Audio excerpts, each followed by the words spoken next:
Na memória do rádio.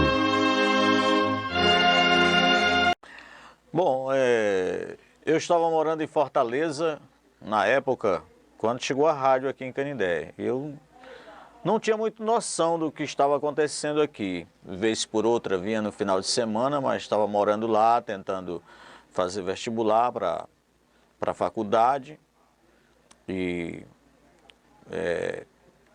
uma amiga minha falou: rapaz, está chegando uma rádio lá em Canindé. Está chegando uma rádio em Canindé e a gente, de repente, sei lá. Eu digo, eu não entendo de rádio. Ela disse, não, mas você já tem costume com microfone, vamos participar do concurso lá e tal.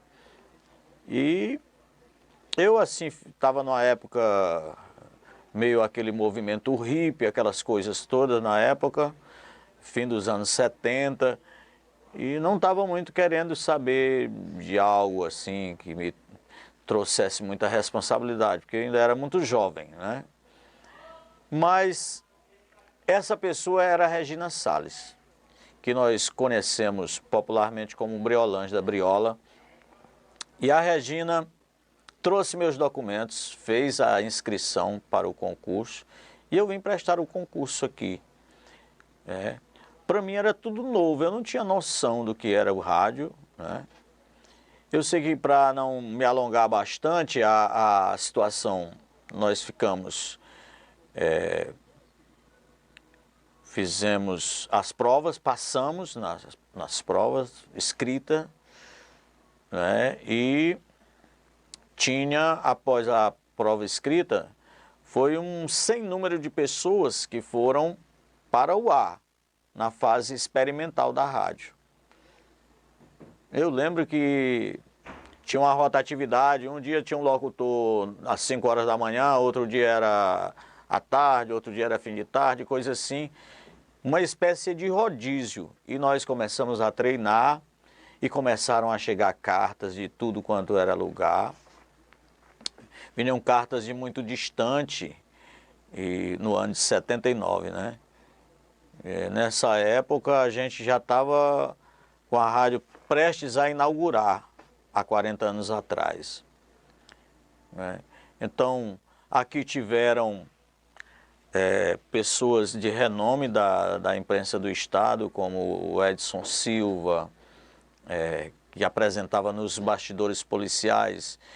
Estiveram aqui também Cid Carvalho, Antenas e Rotativas, também era um noticiário da rádio Uirapuru de Fortaleza. E essas pessoas, juntamente com Hélio Malveira, de Assis Técnico, Mena Barreto, esses nomes top do rádio cearense, estiveram aqui para nos orientar a postura de voz e como falar no rádio. Eu altamente inocente na história, mas graças a Deus nós fomos começando a ver esta situação e absorver e se interessar também, porque era muito interessante o rádio, aquela comunicação, um saco cheio de cartas que chegava, porque foi a rádio da região na época, né? Então, para nós foi muito interessante. Pessoas como o doutor José Pessoa de Araújo, que trouxe o projeto para cá, para Canindé, né? O Arimatea Vieira, que foi o nosso primeiro diretor. Aí vieram os nossos colegas. A rádio foi inaugurada em dezembro. Lembro de um momento muito especial que faltou até energia no bairro naquele dia. E assim, foi meio que sufocante. O governador do estado esteve aqui para a inauguração da rádio. Então, ver a importância do que foi a comunicação para Canindé nesses anos todos, né? Inclusive, esse ano nós vamos tentar reunir os colegas no dia 19 para um jantar lá na churrascaria Doquinha. Nós estamos nos reunindo para possamos comemorar, né? E tem muitas pessoas que lá em Fortaleza que nos ajudaram bastante, como o Hélio Malveira, como o de Assis Técnico, que devem estar aqui também, e também um genro do doutor José Pessoa de Araújo tem a possibilidade, doutor Wagner, de estar aqui. A Regina está articulando, a gente está articulando junto com os colegas essa oportunidade. E assim, estamos externando aqui esse momento tão especial da comunicação, né, que talvez se não tivesse aquele nascedouro naquela época, será que a região tinha se desenvolvido tanto como se desenvolveu, né? O passo do rádio foi super importante e uma das pessoas mais importantes em todo esse processo chama-se Frei Lucas Dolley. Frei Lucas, ele foi quem conseguiu o terreno para colocar toda a estrutura de estúdio, ajeitou tudo aqui, ajudou no que pôde para também a rádio funcionar, porque um dos programas que tinha era a Hora da Prece, ele quem fazia, e ele foi um também das pessoas vibrantes desse projeto tão importante. Então, hoje para mim, estar contando essa história é até assim de forma emocionante,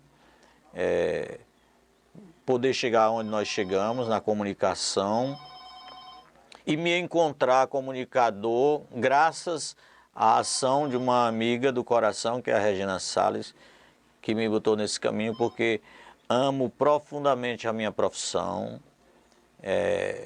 me dedico ao rádio de forma total, não durmo sem montar pelo menos 80% do meu programa de rádio, tamanha a responsabilidade e respeito que eu tenho para com os ouvintes.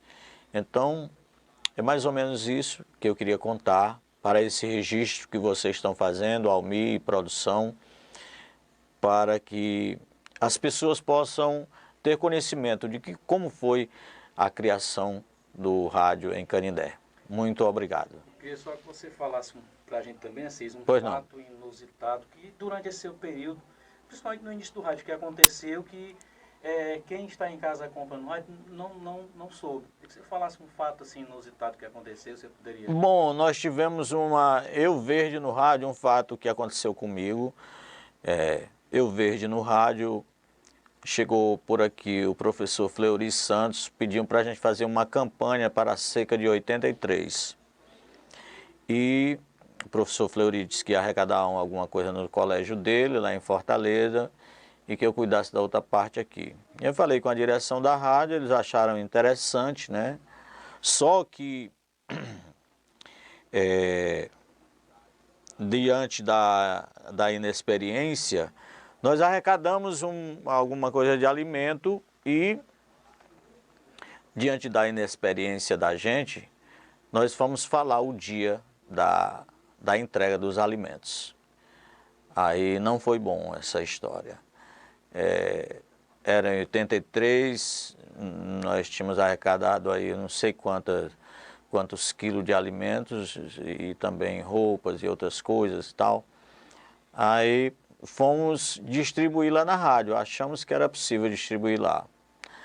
Para encurtar a história, esse fato saiu nas principais revistas semanais do país, quebraram alguns móveis da rádio, porque nós anunciamos a história da entrega e veio o ônibus de Boa Viagem, veio o ônibus de Mombaça, que é bem distante, cheio de gente para cá, né? Aí, quando nós nos vimos no sufoco, partiram para quebrar alguns móveis da rádio lá, o pessoal da Polícia Militar chegou, tinha um comandante aqui muito interessante e conversou com o Frei Lucas, ele pediu para a gente transferir o resto da entrega para a casa paroquial.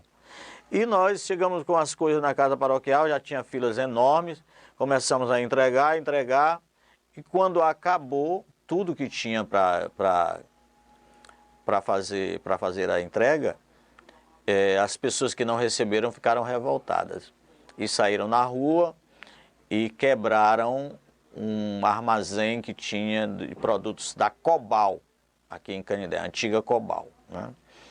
E eu sei que isso deu uma matéria de capa das revistas principais, Manchete, da época, né? A revista Manchete, Veja, Isto É, sei lá. Um monte de revistas que saíam semanalmente e eu tive que ir fazer um depoimento na Polícia Federal. Veio a Polícia Federal para a delegacia de Canindé e eles ficaram me indagando porque eu tinha sido detido uma vez lá em Fortaleza num quebra-quebra de ônibus. Lá eu estudava no Liceu do Ceará e subiram as passagens de ônibus naquela época, período da ditadura, e nós fomos encurralados pela polícia militar que levaram os alunos do liceu para o Corpo de Bombeiros e tinha ficado o meu nome lá. Eu sei que eles imaginavam que eu era de esquerda, essa coisa toda. No final das contas, o que veio me salvar dessa história toda foi o meu pai era filiado ao PDS, o Partido da Democracia Social, e no final das contas eu fui liberado por conta disso, né? Foi um fato que me marcou no rádio. Eu passei mais ou menos uns 5 dias sem trabalhar após esse episódio, né? Que serviu de lição para a minha vida, né? Tudo que aparece serve de lição para a gente. E assim, a gente, numa intenção de ajudar, na época, os flagelados da seca, né? Tivemos esse episódio no rádio que talvez as pessoas não tenham conhecimento, né? Principalmente as pessoas mais de agora. Que mensagem o radialista Ciziero deixaria aí para a nova geração que está chegando agora no rádio? A comunicação, ela requer muita dedicação e principalmente respeito pelas pessoas. É uma palavra que está em desuso hoje em dia, o respeito, mas você tem que arrumar uma forma de respeitar o público, né? E a notícia, a informação, ela tem uma fonte, né? Ela existe o fato, então é preciso tomar muito cuidado. Nós tivemos um exemplo agora, que um jornalista de renome, por exemplo, se antecipou demais às coisas e noticiou a morte do Gugu Liberato. Foi um fato novo, recente, né? E ele tinha tido morte cerebral, não tinha morrido ainda, né? E como assim preservar inclusive a família numa situação como essa. Eu acho que nós temos muitos comunicadores e pessoas que se propõem a fazer comunicação, mas que têm que seguir o métier da história. Trabalhar com informação é uma coisa de muita responsabilidade e não se antecipar, não se arvorar em situações, porque querer levar um fato assim, sem ter um fundo de verdade, sem ter uma receita oficial da informação, que é a fonte, ou então o fato, né? Ou o registro fotográfico do fato, né? Então é mais ou menos isso, e das coisas que eu aprendi na minha vida, principalmente pelo Dr. José Pessoa de Araújo, que foi quem mais me puxou a orelha, né? Que era o dono da rádio Irapuru. Ele sempre que chegava na rádio, ele tem alguma coisa para nos elevar o espírito.